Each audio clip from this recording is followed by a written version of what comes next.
जी अस्सलाम वालेकुम, welcome back to new video. हमारा बहुत ही अच्छा स्टूडेंट दानियाल सरफराज अभी रिसेंटली जो है वो बेल्जियम का वीज़ा है, स्टूडेंट वीज़ा पे ये बेल्जियम जा रहा है। तो आज ऑफिस आया अपनी फैमिली के साथ थैंक यू बोलने के लिए और आगे पूछने के लिए कि अब आगे क्या करना चाहिए, कैसे जाके वहाँ पे कैसे सेटलमेंट करनी है और ये चीज़ें। इसकी सक्सेस स्टोरी की वीडियो जो है वो हम शेयर कर रहे हैं। दानियाल सरफराज की बड़ी इंटरेस्टिंग स्टोरी है। तकरीबन ये हम लोगों के साथ 1.5 साल से ज़्यादा टाइम से कैंडिडेट है, हमारे साथ अटैच्ड है। तो इस वीडियो में हम बहुत सारी चीज़ें जो है वो बेल्जियम के हवाले से कवर कर रहे हैं, स्टूडेंट वीज़ा के हवाले से। अगर आप भी बेल्जियम जाना चाहते हैं तो इस वीडियो को आप देख लें। जो प्रोसेस दानियाल ने किया है, हो सकता है नेक्स्ट कैंडिडेट आप हों उसके लिए। तो इसमें मैं 7 ऐसे बेसिक क्वेश्चंस जो है वो दानियाल से पूछने वाला हूँ, जिसमें हम कवर करेंगे कि इसकी प्रोफाइल क्या है, इसने इस कंट्री को क्यों चूज किया, कौन से डॉक्यूमेंट थे, कॉस्ट कितनी आई, रिकमेंडेशंस इसकी क्या है दूसरे स्टूडेंट्स के लिए और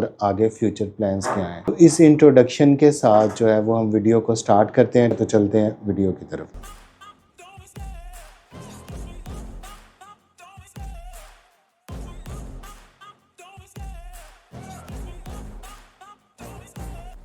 सबसे पहला मेरा जो क्वेश्चन है ऑडियंस के लिए, दानियाल अपने आप को इंट्रोड्यूस करवाए ताकि लोग जान सकें कि दानियाल की स्टूडेंट प्रोफाइल वो क्या है। जी दानियाल। अस्सलामुअलैकुम। जी वालेकुम सलाम। मेरा नाम दानियाल सरफराज। मैं बेसिकली बिलोंग करता हूँ जंग सदर से।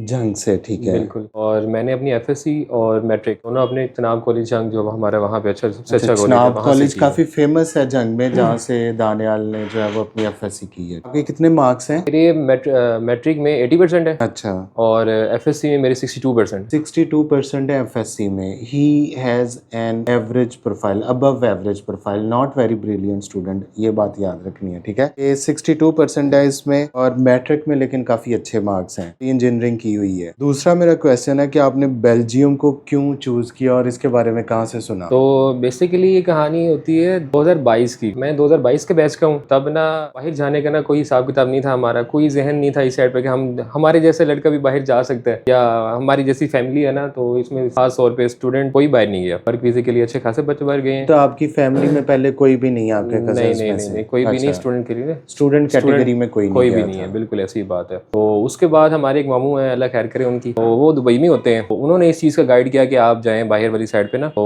उन्होंने हमें रिकमेंड किया यूरोप वाली साइड। अच्छा, यूरोप को। ठीक है, नॉर्मली बच्चे जो है वो यूके को सिलेक्ट करते हैं बिल्कुल ऐसी ही है। या ऑस्ट्रेलिया को करते हैं, तो आपका माइंड यूरोप की तरफ जो है वो कन्विंस किया गया? बिल्कुल हमें कन्विंस किया गया, और मैं कहता हूँ कि अच्छा कन्विंस किया गया। बहुत अच्छी डेस्टिनेशन है ये। तो हमें जो सबसे पहले बताया गया ना, मैं था और मेरा एक कज़न था, अल्लाह खैर करे, तो हम दोनों को कन्विंस किया गया इस चीज़ पे कि हम करें इटली वाली साइड। तो वहाँ की फुली फंडेड स्कॉलरशिप्स वगैरह और ये ना एकदम सुनहरे ख्वाब होते हैं ना, वो दिखाए गए हमें ना। वहाँ के जितनी वीडियोज़ वगैरह देखेंगे ना, हमारा माइंड उतना डाइवर्ट हो रहा था उस चीज़ की तरफ। डाइवर्ट हो रहा था। इटली एक बहुत अच्छी डेस्टिनेशन है, लेकिन इटली की वीज़ा अपॉइंटमेंट नहीं मिलती। बिल्कुल ऐसे ही हमारे साथ भी ऐसे ही हुआ। हमारे हाँ, एडमिशन वगैरह हर चीज़ ये होगी। देखें, ये और आपको मैं हम लोगों को बार बार आके स्टूडेंट कहते हैं कि आप इटली का क्यों नहीं सर करते, इटली में स्कॉलरशिप है, इटली में ये है। लेकिन उसकी सबसे बड़ी रीज़न यही है कि इटली की वीज़ा अपॉइंटमेंट नहीं मिलती। दानियाल आपके सामने बैठा, इन्होंने एडमिशन भी आ गया, सारा कुछ हो। कितनी माह आपने वेट किया अपॉइंटमेंट का? मैंने तकरीबन 2 से 3 मंथ वेट किया। 2 to 3 मंथ्स इसने वेट किया। लोग एक एक साल भी स्टूडेंट वेट करते हैं और इसी इंतजार में कि आज अपॉइंटमेंट आ जाएगी, पर अपॉइंटमेंट नहीं आती। और अपॉइंटमेंट अगर मिलती भी है, वो 7 से 8 लाख पाकिस्तानी सिर्फ अपॉइंटमेंट का ले लेते हैं, जो ब्लैक में बेचते हैं, और उसके बिल्कुल बाद ऐसी भी कोई बात, पता नहीं होता कोई पता नहीं। कि आपको वीज़ा मिलेगा या नहीं। तीसरा मेरा क्वेश्चन है कि आपको टॉप 7 कंसल्टेंट का कैसे पता चला और आपने प्रोसेस कैसे स्टार्ट किया? तो जैसे मैंने बताया ना कि मैं 2 से 3 मंथ्स मैंने वेट किया अपनी इटली के अपॉइंटमेंट के लिए, वीज़ा अपॉइंटमेंट के लिए, लेकिन फिर भी नहीं मिली। तो उस दौरान ना मैंने अच्छा खासा इस चीज़ का रिसर्च करता रहा था। तो फिर मैंने टॉप 7 की तरफ से इनकी वीडियो नज़र आई, तो आप इन बेल्जियम पे वीडियो देखी बेल्जियम थी? की वीडियो देखी ना, तो उस चीज़ पे ना मेरा थोड़ा सा ना गया कि ये चीज़ ना अच्छी है। तो उसके बाद फिर मैंने सर से रब्ता किया, तो माशाल्लाह सर ने बहुत अच्छा रिस्पॉन्स दिया इस चीज़ का कि आप इस साइड पे आएँ और अपना प्रोसेस इस साइड पे करवाएं। मेरा ख्याल आप मेरे पास आए थे नवंबर 2023 में, ऐसे ही है? हाँ बिल्कुल ऐसे 23 में मैं आपके पास आया था। 23 में नवंबर 2000। अभी बड़ी इसकी दानियाल की इंटरेस्टिंग स्टोरी होने वाली है, ये हम वीडियो में कवर करेंगे। दानियाल, आपके कौन से डॉक्यूमेंट्स थे उस टाइम पे, और आपने प्रोसेस जब हमसे करवाया तो आपके डॉक्यूमेंट्स में मेरा ख्याल आपकी एफएससी की सनद अटेस्टेड थी उस टाइम पे? हाँ, उस टाइम मेरे पास एफएससी की सनद, क्योंकि मैंने इटली का प्रोसेस किया था इटली ना। का प्रोसेस इसने किया था और इसके पास एफएससी की सनद अटेस्टेड थी, इसके पास मैट्रिक थी, आइल्स भी था आपके जी, पास, आइट्स भी था मेरे पास। 6 बैंड है आपका? मैंने मेरे आइट्स में 6 बैंड है। 6 band, not less than 5.5, not less than 5.5, बिल्कुल नॉट ऐसे लेस ही। देन 5.5 आइल्स इसने 6 बैंड उस टाइम पे किया हुआ था। हमारे पास जो है वो हमने इसको बेल्जियम में उस टाइम पे फेब 2024 की intake Thomas More university of applied sciences की अवेलेबल थी। हमने इसका एडमिशन करवाया। हमने इसका जो उस टाइम पे फीस थी यूनिवर्सिटी की वो तकरीबन 6700 यूरोज ऐसे ही थे, बिल्कुल ऐसे ही। 6700 यूरोज फीस थी। और बेल्जियम में फेब्रवरी इनटेक के लिए आपको ब्लॉक अमाउंट जो रिक्वायर्ड होता है वो तकरीबन 7200। 7200। तो टोटल 7200 ब्लॉक अमाउंट प्लस 6500 जो है वो इसकी जो यूनिवर्सिटी की फीस थी, ट्यूशन फीस थी, क्योंकि जो बच्चे फेब इनटेक में जाते हैं उसकी फीस थोड़ी सी कम होती है। बिल्कुल ऐसे तो ही। वो इनकी फीस जमा हुई, इनका ऑफर लेटर आया, इनका वहाँ से फाइनेंशियल स्टेटमेंट का लेटर आया जिसको ब्लॉक अमाउंट के लिए, बिल्कुल ऐसे ही। इसका मेडिकल हुआ। मुझे उस टाइम पे याद है कि थोड़ा सा इस इंतजार में थे कि हमारी फीस के बाद आ जाए और उसके बाद हम मेडिकल की तरफ जाएं। मैंने एक दफा कहा भी था कि मेडिकल करवा लो, तो उन्होंने कहा बिल्कुल कि ऐसे ही सर है। हो जाए सारा कुछ फिर मैं करता हूँ, नहीं नहीं, छोटी हो वो जाए। वो ये भी था, और हमारा एक और चीज थी लीगलाइजेशन। हाँ। उस टाइम लीगलाइजेशन होती थी। लीगलाइजेशन, अब तो अपोस्टाइल एग्जैक्टली। उन्होंने कर दिया कि अपोस्टाइल करवाएं डॉक्यूमेंट मुफ्त से, तो उस टाइम लीगलाइजेशन होती थी। और तो जो मेरा ख्याल आपकी फाइल सबमिट हुई थी वो जनवरी में हुई मेरी थी। जनवरी में हुई थी, 18 हाँ। जनवरी को मेरी फाइल सबमिट हुई थी। 18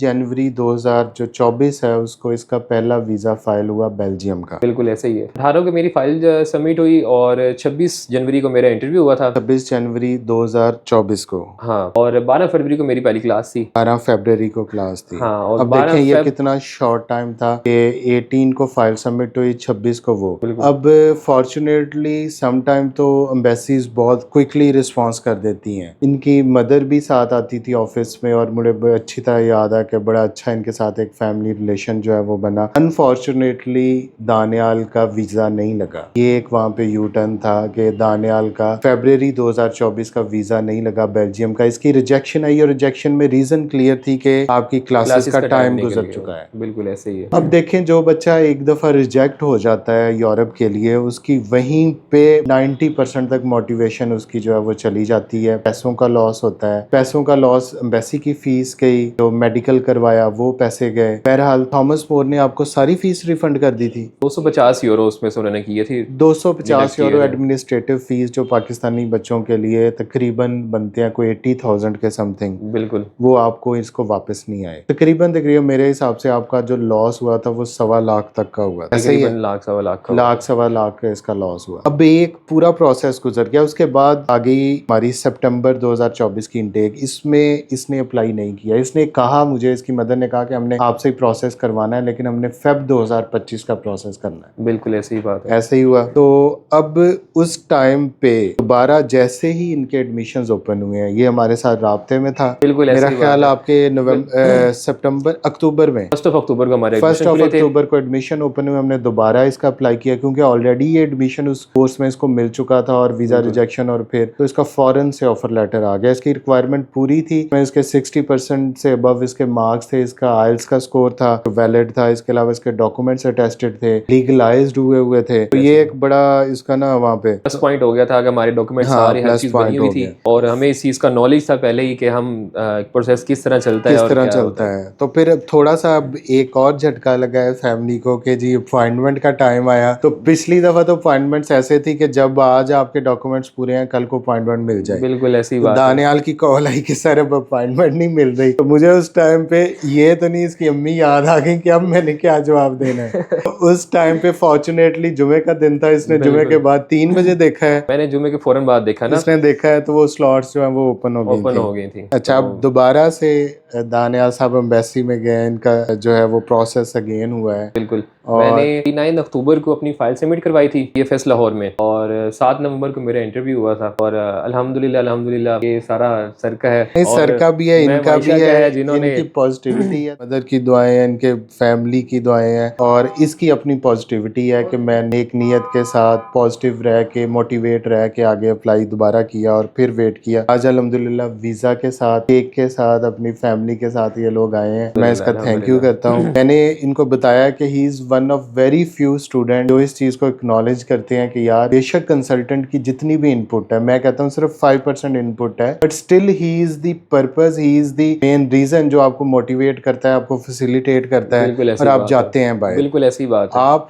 खुद बच्चे कर सकते हैं, डेफिनेटली कर सकते हैं, लेकिन एक गाइड करने वाला आपको जब मिल जाता है तो आपकी मोटिवेशन और बढ़ जाती है। बिल्कुल, और सर आमिर तो वो बंदे हैं जिन्होंने ना मोटिवेट रखा, हमें इस चीज़ से लिंक करके रखा ना, कि जब मेरी रिजेक्शन आई थी ना, तो उसके बाद अच्छा खासा बंदा डिप्रेस्ड हो गया था। मैं कह रहा था कि नहीं, मैंने अब अप्लाई नहीं करना बाहर ना, तो मैं कह रहा था मैं यहाँ पे एडमिशन लेता हूँ, मैं बाहर अप्लाई नहीं करूँगा, लेकिन सर कह रहे थे कि एक दफ़ा अप्लाई करो बाहर। तो इस चीज़ पे फिर मेरे वालिदैन ने भी माइंड बना लिया कि एक दफ़ा ज़रूर अप्लाई करना है, फिर मैंने जरूर भी इस करना चीज़ पर आ चाहिए। गया। जो बच्चे भी मैं ये कहता हूँ कि जो बच्चे भी बाहर अप्लाई करते हैं, ये कभी भी नहीं है कि पाकिस्तानी पासपोर्ट आपका इतना स्ट्रांग नहीं है कि वो आपको फर्स्ट अटेम्प्ट में हर कंट्री आपको एक्सेप्ट बिल्कुल कर ऐसी ले। बात है। लेकिन वही कामयाब होते हैं जो बार बार, फेलियर तब है जब when you stop trying. Daniyal के लिए मेरी बेस्ट विशेस हैं, और दानियाल कोई जो कॉस्ट आई है इस सारे प्रोसेस में राउंड अबाउट, क्योंकि इसमें ब्लॉक अमाउंट इसको वापस मिलने हैं पर मंथ के हिसाब 7200 पे किया है। बिल्कुल तो ऐसी इसके अलावा जो इसकी कॉस्ट है वो तकरीबन मेरे हिसाब से कोई 25 लाख तक है, तकरीबन इतनी बन जाती क्योंकि है। आपकी 6500 आपकी अगर फीस है फीस तो है ये बिल्कुल। 20 लाख तकरीबन आपकी ट्यूशन फीस है, फीस ऐसे और ही है। इसके अलावा हमारी फीस इसने पे की है, एम्बेसी की फीस पे की है, और इसका एक जो लॉस हुआ है तो तकरीबन 24-25। बहुत ज़्यादा एफर्ट है इनकी मदर की भी,